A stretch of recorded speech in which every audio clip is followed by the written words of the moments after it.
دوستو، ماں باپ وہ ہستی ہے کہ جن کی خدمت کا حکم اللہ تعالیٰ نے قرآن میں 50 جگہ پر فرمایا ہے اور ان کے سامنے تیز آواز سے بھی بولنے سے منع کیا ہے۔ حدیث میں ایک واقعہ لکھا ہے کہ حضور صلی اللہ تعالیٰ علیہ وسلم نے ایک بار حضرت عمر رضی اللہ تعالیٰ عنہ سے کہا کہ اے عمر، تمہارے خلیفہ بننے کے زمانے میں ایک شخص آئے گا، اس کا نام اویس بن امیر ہوگا، اس کے قبیلے کا نام مراد ہوگا اور اس کی ساکھ ہوگی کرن۔ اس شخص کا رنگ کالا ہوگا، اس کا قد درمیانہ ہوگا، اسے سفید داغ کی بیماری ہوئی تھی لیکن اب وہ ٹھیک ہو گیا ہے، بس اس کے جسم پر ایک سفید داغ بچا ہے۔ جب وہ آئے گا تو اے عمر، تم اور علی، تم دونوں بھی اس سے دعا کروانا۔ حضرت عمر حیران ہو کر پوچھنے لگے کہ اے اللہ کے رسول، ہم اس سے دعا کیوں کرائیں؟ اللہ کے رسول صلی اللہ تعالیٰ علیہ وسلم نے فرمایا کہ اس نے اپنی ماں کی ایسی خدمت کی ہے کہ وہ اللہ کے سامنے جب بھی ہاتھ اٹھاتا ہے تو اللہ تعالیٰ اس کے ہاتھ خالی نہیں لوٹاتا۔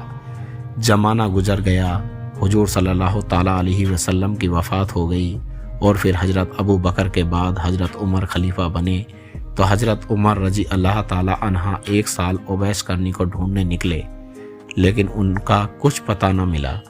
ایک بار حج کے موقع پر حضرت عمر نے تمام حاجیوں کو کھڑا کیا اور فرمایا کہ صرف یمن والے کھڑے رہو، باقی سب بیٹھ جاؤ۔ تو صرف یمن والے کھڑے رہے، باقی سارے لوگ بیٹھ گئے۔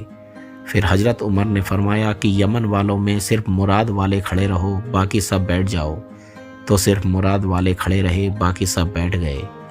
پھر حضرت عمر نے فرمایا کہ ہاں بھائی، سارے مراد والے بیٹھ جاؤ، صرف مراد کی ایک ساکھ کرن والے کھڑے رہو۔ تو سارے مراد والے بیٹھ گئے اور صرف ایک آدمی کھڑا رہا۔ حضرت عمر نے اس سے پوچھا کہ بھائی، تم کرنی ہو؟ تو اس نے کہا جی امیر المومنین۔ حضرت عمر نے فرمایا کہ کیا تم اویس کرنی کو جانتے ہو؟ اس نے کہا کہ جی ہاں، میرا بھتیجا ہے، لیکن وہ ایک پاگل سا انسان ہے، آپ اس کے بارے میں کیوں پوچھ رہے ہیں؟ حضرت عمر نے فرمایا کہ پاگل تو تم ہو جو اسے پاگل کہہ رہے ہو، کیا وہ حج پر آیا ہے؟ اس آدمی نے جواب دیا کہ جی ہاں آیا ہے۔ پوچھا کدھر ہے؟ فرمایا کہ ہمارے اونٹ چرانے جنگل کی طرف گیا ہوا ہے۔ یہ سن کر حضرت عمر نے حضرت علی کو اپنے ساتھ لیا اور جنگل کی طرف دوڑ لگا دی۔ جنگل میں جا کر دیکھا کہ ایک اسی رنگ اور حلیے کا انسان جیسا اللہ کے رسول صلی اللہ تعالیٰ علیہ وسلم نے بتایا تھا، ایک ببول کے پیڑ کے نیچے کھڑا نماز پڑھ رہا ہے اور اس کے سارے اونٹ اس کے آس پاس ہی چل رہے ہیں۔ حضرت عمر اور حضرت علی ان کے پاس جا کر بیٹھ گئے۔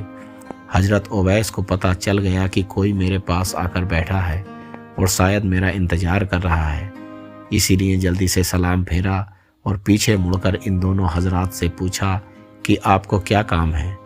حضرت عمر نے کہا کہ تم کون ہو؟ جواب دیا کہ میں ایک مزدور ہوں۔ حضرت عمر نے پوچھا کہ تمہارا نام کیا ہے؟ جواب دیا کہ اللہ کا بندہ۔ حضرت عمر نے کہا کہ اے میرے بھائی، ہم سب اللہ ہی کے بندے ہیں، تم مجھے اپنا وہ نام بتاؤ جو تمہاری ماں نے تمہارا رکھا تھا۔ حضرت اویس کرنی کہنے لگے کہ تمہیں اس سے کیا مطلب، تم جاؤ اپنا کام کرو۔ یہ سن کر حضرت علی فرمانے لگے کہ اے اللہ کے بندے، کیا تم انہیں نہیں پہچانتے؟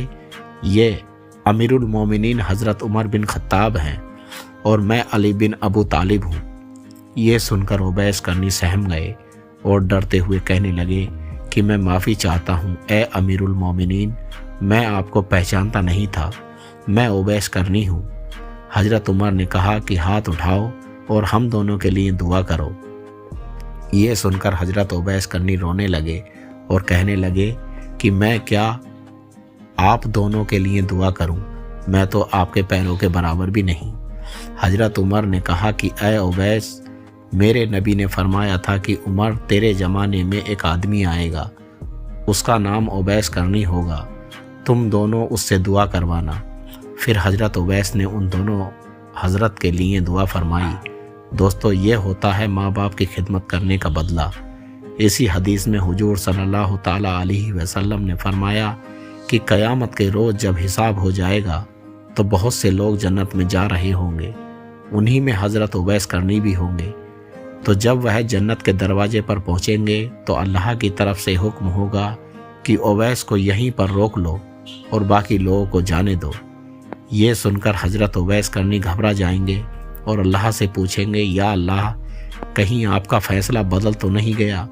اللہ تعالیٰ فرمائے گا کہ نہیں اویس، تم اپنے پیچھے مڑ کر دیکھو۔ تو وہ اپنے پیچھے مڑ کر دیکھیں گے تو وہاں لوگوں کی ایک بہت بڑی تعداد کھڑی ہوگی۔ اللہ تعالیٰ حضرت اویس سے فرمائے گا کہ اے اویس، تم اپنی انگلی سے اشارہ کرتے جاؤ، جدھر جدھر تمہاری انگلی چلے گی میں اتنے لوگوں کو معاف کرتا جاؤں گا۔ دوستو، یہ ہوتا ہے ماں باپ کی خدمت کرنے کا بدلہ کہ کل قیامت کے دن حضرت اویس کرنی اپنے ساتھ لاکھوں لوگوں کو جنت میں لے کر جائیں گے۔ اللہ ہمیں بھی ماں باپ کی خدمت کرنے کی توفیق عطا فرمائے، آمین۔ دوستو، ایسی ہی اسلامک ویڈیو دیکھنے کے لیے ہمارے چینل کو سبسکرائب کرنا نہ بھولیں۔ شکریہ۔